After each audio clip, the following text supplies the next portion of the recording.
আবার একটা নতুন মুভির ট্রেলার রিলিজ করলো, মেরি হাজবেন্ড কি বিবি এই নামে। ও এখানে তোমরা দেখতে পাবে অর্জুন কাপুরকে, তার সাথে থাকছে রাকুল প্রীত সিং, ভূমি পেটনিকর এবং হার্ষ গুলজার।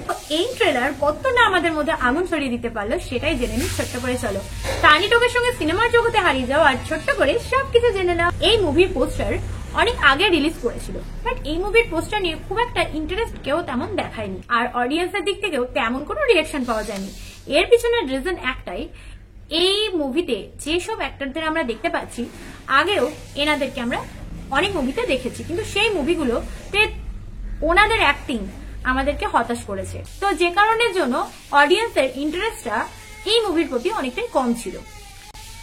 বাট ট্রেলারটা কিন্তু দেখে ভালো লেগেছে। তাছাড়া ট্রেলারটা দেখে তো বুঝলাম এটা কিন্তু থিয়েটারে একটা ওয়ার্ক করবে, কারণ রিসেন্ট যেটার টিজার এসছিল বা পোস্টার সং ব্যাডাস রবি কুমার, সেই মুভিটার যেরকম ধরনের টপিক যে নিজেকে নিজে রোস্ট করছে এবং সেটা মানুষের সামনে তুলে ধরছে, এখানেও ঠিক তেমনটাই হয়েছে। ট্রেলারে আমরা দেখতে পাচ্ছি যে নিজেরা রোস্ট করছে, আর যেটা দর্শক অটোমেটিক অ্যাকসেপ্ট করবে, কারণ দর্শক জেনে বুঝে মুভিটি দেখবে, তাই এক্সপেকটেশনও কম থাকবে। এখানে অর্জুন কাপুর লোকের যে তার সম্পর্কে ভাবনা বা তারকে নিয়ে যেসব কথাবার্তা বলা হয় সেই সবকিছুই এখানে কমেডি হিসেবে থাকছে, আর অর্জুন কাপুরও সেই বিষয়টাকে খুব সুন্দরভাবে অ্যাকসেপ্ট করে নিয়েছে।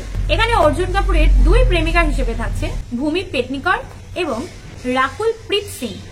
তবে এটা কিন্তু ত্রিকোণ প্রেমের গল্প বলে ভুল করো না, এখানে রয়েছে লাভ সার্কেল, মানে গোল গোল জিনিসটা ঘুরবে।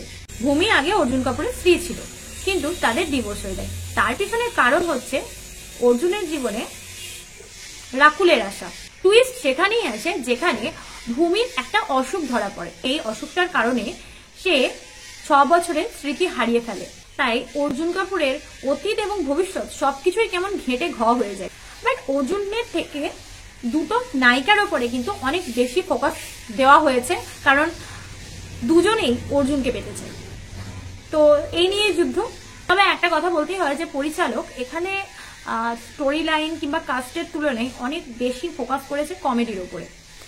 সো বাকিটা ক্রমশ প্রকাশ্য। তো বিনা এক্সপেকটেশনে শুধু এনজয়ের জন্য মুভিটা কিন্তু দেখাই যায়। তো চলো ততদিন অবধি ওয়েট করি। তানি টকের সঙ্গে সিনেমার বকবক হয়েছে শেষ, আবার আসবো নতুন মুভি নিয়ে। তোমরা সবসময় থাকো ফ্রেশ।